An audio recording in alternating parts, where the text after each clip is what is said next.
Hello everyone. The title of this video is Identifying Polynomial Functions. Now every example I'm going to be doing from this video is taken directly from a free online textbook at openstacks.org. I'm in their Algebra and Trigonometry text, section 5.2, called Power Functions and Polynomial Functions, and I'm under the heading Identifying Polynomial Functions.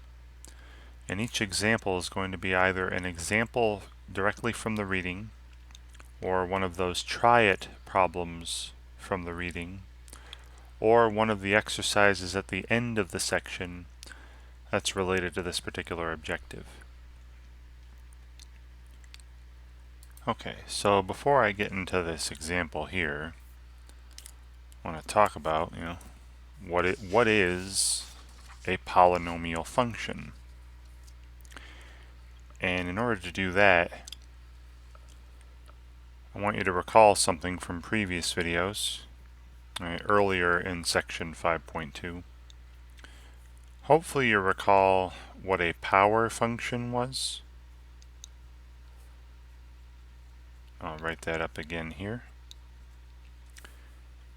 A power function looked like the following, y equals or f of x equals, and it was just a single term.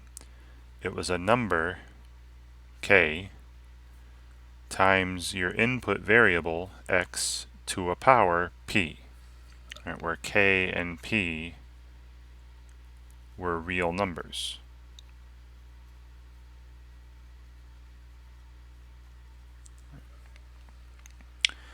Okay, so if you keep that in mind, what a power function was. A polynomial function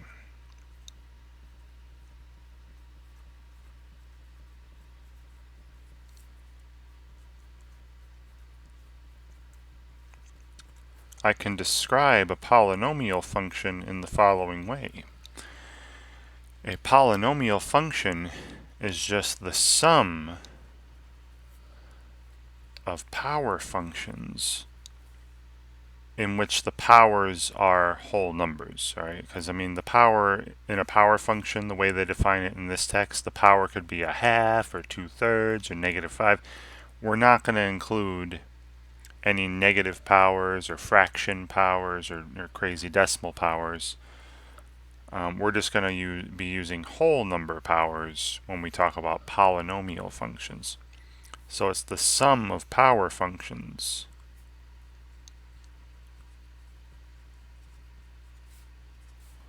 whose powers,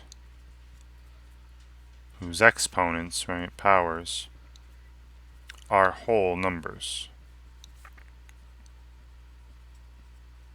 And again, by whole numbers I mean 0, 1, 2, 3, 4, 5, and so on. Just keep adding 1. So yeah, no negative powers, no fraction powers, no decimal powers, right? Just nice whole number powers. Now, another way to express a polynomial function. Right? A polynomial function is a function that can be written in the following form. Basically, like I said here, a sum of power functions. F of x equals, and you have your highest power function. Now the way I'm going to write it is the way they have it in the text. So I have a sub n times x to the nth. That's your first power function, plus a sub n minus 1 times x to the n minus 1. There's your second power function, where again these powers are whole numbers. Okay, none of them are negative or fractions or crazy decimals. Plus, and then this continues on. You just keep lowering the power until you get down to a sub 1 times x to the 1. And then finally plus, a sub 0 times x to the 0, but x to the 0 you don't have to write, it's just 1. Okay. So yeah, again, it's just you can think of it as a sum of power functions where all the powers are whole numbers. Right? And these coefficients, right, a0, a1, a2, dot, dot, dot, a sub n minus 1, a sub n, all these are just like the k up here. Right? They're just the coefficients. They're any real number you want.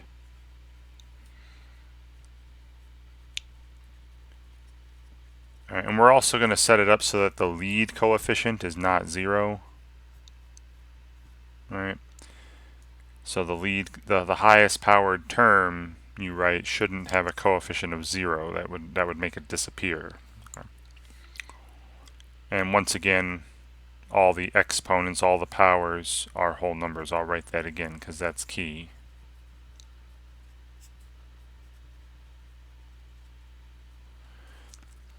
All right, and I'll even put this in a nice box, right, for you.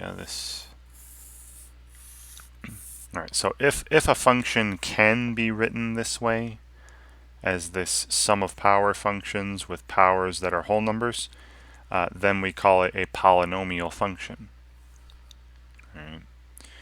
If it can't be expressed this way, then it's not a polynomial function. Right?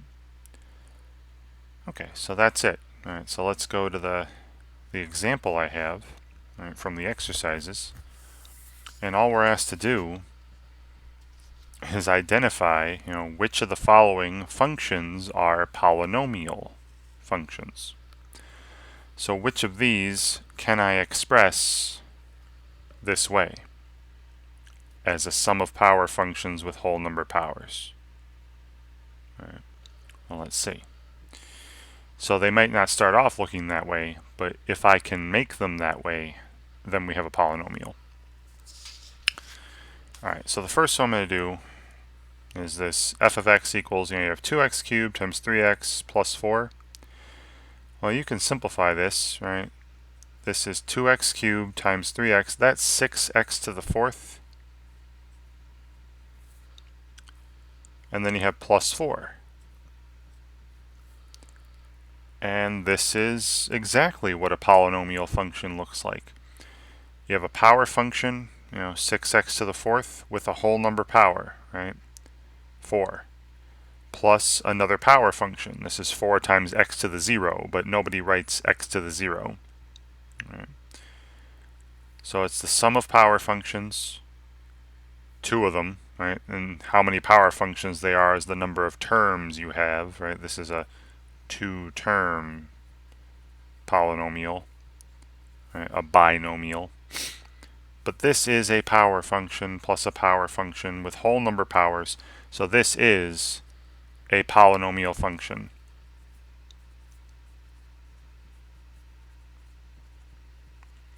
And what I'm going to do, instead of writing out the words, is a polynomial function every time, I'm just going to circle them. All right, so this one is a polynomial function.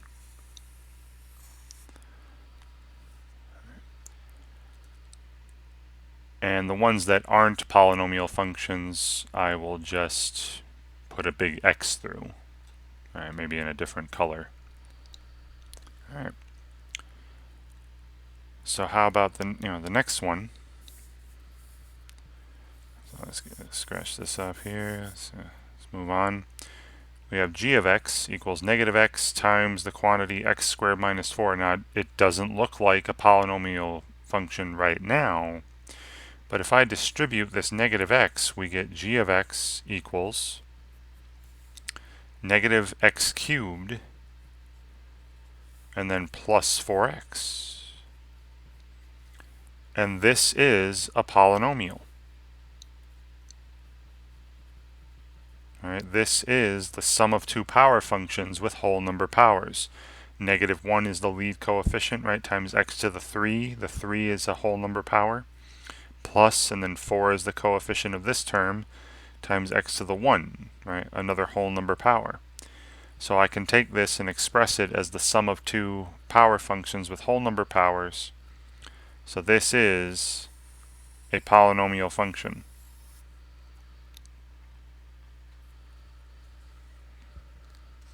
Okay, next one.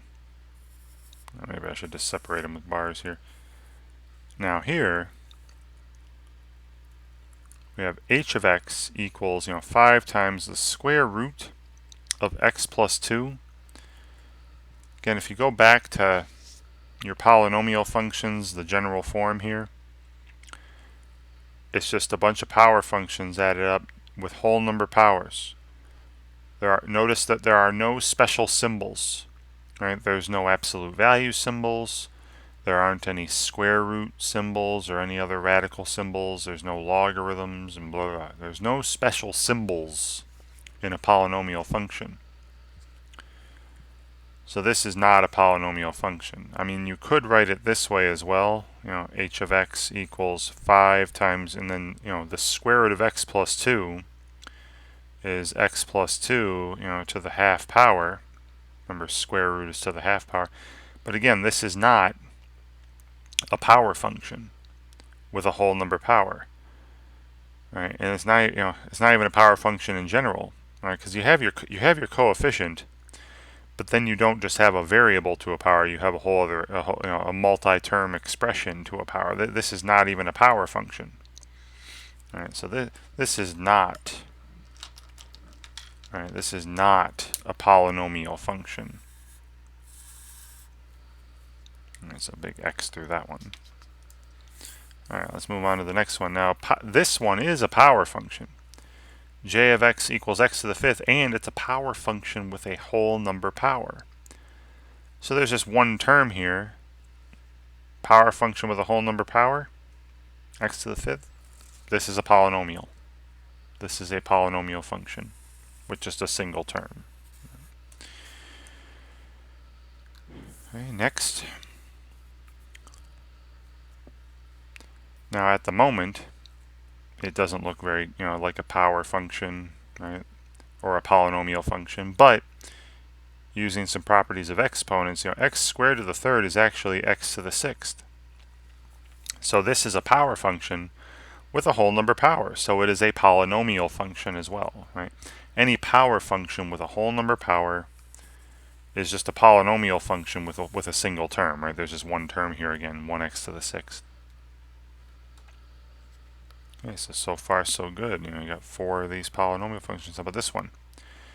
L of x equals x minus x to the fourth. Now, again, to put it in that general form, I'll bring it back again. To put it in this general form that we had here, putting the highest power first, right? Putting all the terms in descending order, highest power to lowest power. So this negative x to the fourth first, and then you have positive x.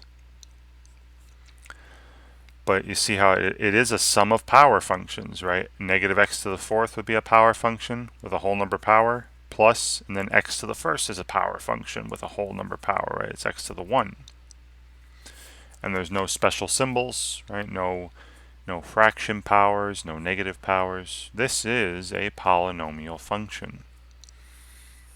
So they're giving us lots of examples of ones that are polynomial functions right now. This one's not. Right, this one's not. You have n of x equals, now the numerator, if it was just x squared, that would be a polynomial. Right? If it was just x squared minus 1, that would be a polynomial. But dividing polynomials, this would be called a rational function. Right, we'll get to those in a later video, later in this chapter 5. But a rational function has a polynomial divided by another polynomial. Right? But it itself, right, a fraction with polynomials, this is not a polynomial function. I cannot write this in that general form that I keep bringing back. Right? I can't express this that way. So a big X through here. This is not a polynomial function. Okay, now going back up here. P of x equals 2x times the quantity x plus 2 times x minus 1 squared. Now 2x by itself is a polynomial. X plus 2 by itself is a polynomial. X minus 1 on its own would be a polynomial. And let me make this little note to you. I'll tell you right now, the product of polynomials is another polynomial.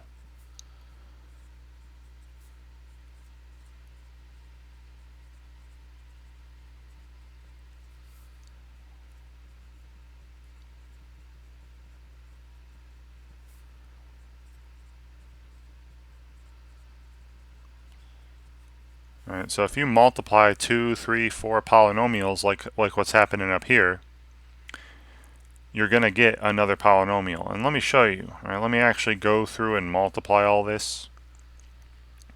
So first we square. Alright, this would be 2x times x plus 2. And then when you square x minus 1, right, x minus 1 times x minus 1 and do the FOILing and all that, would be x squared minus 2x plus 1. Alright, and then I just take 2 at a time. Right, you can only multiply 2 factors at a time.